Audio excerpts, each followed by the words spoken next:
പൗരത്വ നിയമത്തിന്റെ പശ്ചാത്തലത്തിൽ കോൺഗ്രസിന്റെ നിലപാടുകളെ അവിശ്വസിക്കേണ്ട കാര്യമില്ലെന്ന് മലപ്പുറം മണ്ഡലം UDF സ്ഥാനാർത്ഥി അബ്ദുസമദ് സമദാനി പറഞ്ഞു. ഈ കാര്യങ്ങളിലൊക്കെ UDFനെ അല്ലെങ്കിൽ കോൺഗ്രസിനെ ഒരു സംശയത്തോടെ കണ്ടുകൊണ്ടുള്ള ചില ചോദ്യങ്ങളൊക്കെ വളരെ നിരർത്ഥകമാണ്. അത് രാഷ്ട്രീയമായിട്ടുള്ള ഉദ്ദേശത്തോടു കൂടി രൂപകൽപ്പന ചെയ്യപ്പെട്ടിട്ടുള്ളതാണ്. കോൺഗ്രസിൻ്റെ മതേതരത്വം ഇത്തരം സന്ദേഹങ്ങൾക്കൊക്കെ അതീതമാണ്. അതുകൊണ്ട് ലീഗിന് യാതൊരു സംശയവുമില്ല. ലീഗ് കോൺഗ്രസിനെ നന്നായിട്ട് മനസ്സിലാക്കിയിട്ട് തന്നെയാണ് ഇത്രയും കാലം കോൺഗ്രസിൻ്റെ കൂടെ ഉറച്ചു നിൽക്കുന്നത്. ഇന്ത്യ അലയൻസിലും മാത്രമല്ല, UDFിൽ മാത്രമല്ല, എത്രയോ കാലമായിട്ടുള്ള ബന്ധമാണ്. ഇതുപോലുള്ള ഒരു സന്നിഗ്ധ ഘട്ടത്തിൽ ഇന്ത്യൻ ജനത മുഴുവൻ മതേതരത്വത്തെ തിരിച്ചു കൊണ്ടുവരാൻ വേണ്ടിയുള്ള ഏക പോംവഴിയായി കോൺഗ്രസിനെ ഉറ്റുനോക്കുമ്പോൾ കേരളത്തിൻ്റെ വട്ടത്തിൽ നിന്നിട്ട് ഇവിടുത്തെ ചില താല്പര്യങ്ങൾക്ക് വേണ്ടി മാത്രം കോൺഗ്രസിനെ സംശയത്തിൻ്റെ മുനയിൽ നിർത്താമെന്ന് ആര് വിചാരിച്ചാലും ഈ തെരഞ്ഞെടുപ്പ് ലോക്സഭയിലേക്കാണ് എന്നതിന് മറുപടിയുള്ളൂ. ഇത് തിരുവനന്തപുരത്തേക്കല്ല.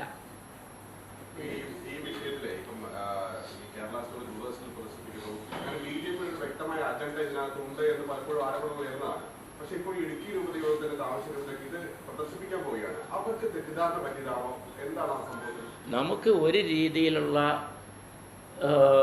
സമൂഹങ്ങൾക്കിടയിൽ സഹവർത്തിത്വത്തെ അപകടപ്പെടുത്തുന്ന ഒരു പ്രവർത്തനവും ആരിൽ നിന്നും ഉണ്ടാകാൻ പാടില്ലാത്തതാണ്. അതൊക്കെ ചെറുക്കേണ്ടതാണ്. അത് ഞാൻ ഈ പറഞ്ഞതിലൊക്കെ അത് അടങ്ങി. ഇന്ത്യയുടെ ബഹുത്വം, ഇന്ത്യയുടെ സാംസ്കാരികമായിട്ടുള്ള ബഹുത്വം, നമ്മുടെ സാമൂഹികമായ സഹവർത്തിത്വം പരസ്പരം മാനിച്ചു പോകുന്നുള്ളതാണ്. അതാണ് നമ്മുടെ സെക്യുലറിസം. അതിലിങ്ങനെ ഈ അനാവശ്യമായിട്ടുള്ള സംഗതികളൊക്കെ ഉണ്ടായി ജനങ്ങൾക്കിടയിൽ അകൽച്ച ഉണ്ടാക്കുന്ന രീതിയിലുള്ള പ്രവർത്തനം ഒരു ഭാഗത്തുനിന്നും ഉണ്ടാകാൻ പാടില്ലാത്തതാണ്. പക്ഷേ ഈ ചോദ്യങ്ങളൊക്കെ എങ്ങോട്ടാണ് ചെന്നെത്തുന്നത്? ഇതുപോലുള്ള പ്രവർത്തനങ്ങൾക്ക് ആരാണ് കഴിഞ്ഞ 10 കൊല്ലം വളം വെച്ച് കൊടുത്തത്? ആരാണ് ഇവർക്ക് ശക്തി പകരുന്നത്? ലീഗിന് കോൺഗ്രസിന് സംശയമില്ല. നെഹ്റു മുതൽ ഇതുവരെ രാജ്യം ഭരിച്ച കോൺഗ്രസ് സർക്കാർ ഏക സിവിൽ കോഡ് നടപ്പിലാക്കാനും ശ്രമിച്ചിട്ടില്ല. പൗരത്വത്തെക്കുറിച്ചുള്ള ചർച്ചയും ആശങ്കയും കോൺഗ്രസ് ഭരണത്തിൽ നിന്നും ഇറങ്ങിയതിന് ശേഷമുള്ളതാണ്. ഇന്ത്യയിലെ ഏറ്റവും വലിയ മതേതര കക്ഷിയായ കോൺഗ്രസിനെ ഏതെങ്കിലും പ്രശ്നത്തിലേക്ക് ചുരുക്കാൻ ശ്രമിക്കുന്നത് തെരഞ്ഞെടുപ്പിന്റെ ദേശീയമാനം നഷ്ടപ്പെടുത്തുമെന്നും സമദാനി കൂട്ടിച്ചേർത്തു.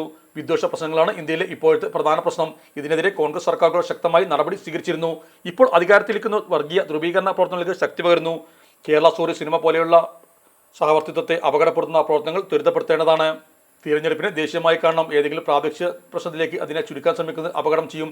BJPയുടെ ദുർഭരണത്തിനെതിരെ കോൺഗ്രസിന്റെ നേതൃത്വത്തിലുള്ള മതേതര സർക്കാർ അധികാരത്തിലേറാൻ രാജ്യം പ്രതീക്ഷയോടെ കാത്തിരിക്കുകയാണെന്നും സമദാനി കൂട്ടിച്ചേർത്തു. വിസ്മയിപ്പിക്കുന്ന 10,000-കണക്കിന് ഉൽപ്പന്നങ്ങളും അതിലേറെ ഓഫറുകളും. വേഗമാകട്ടെ, 100 രൂപയുടെ മഹാലാഭമേള MRH ഓഡിറ്റോറിയത്തിന് നിർവശം, മേലാക്കം ജംഗ്ഷൻ, നിലമ്പൂർ റോഡ്, മഞ്ചേരി.